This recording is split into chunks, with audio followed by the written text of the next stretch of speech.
வினா இலக்கம் 30. வாளி, குறடு, ஏணி, கிணறு, கப்பி, படிக்கட்டு இச்சொற்களில் மூன்றை ஒரு கூட்டமாகவும் வேறு இரு சொற்கள் இன்னொரு கூட்டமாகவும் வேறுபடுத்தலாம். அவ்விரு கூட்டங்களையும் சேராத சொல்லது. இதுல கிணறுக்குள்ள தண்ணி எடுக்கிறது வாளி பயன்படும். வாளியை கீழே இறக்குறதுக்கு கப்பி பயன்படும்.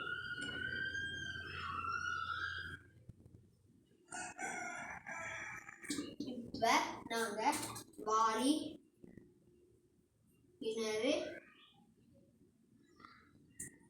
அடுத்தது கப்பி இவ்வளவுத்தையும் ஒரு கூட்டமாக்கலாம்.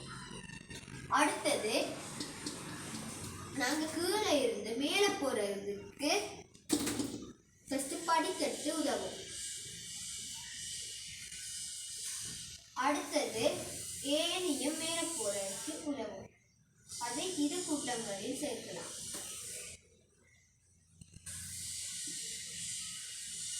படிக்கட்டு, அடுத்தது ஏணி.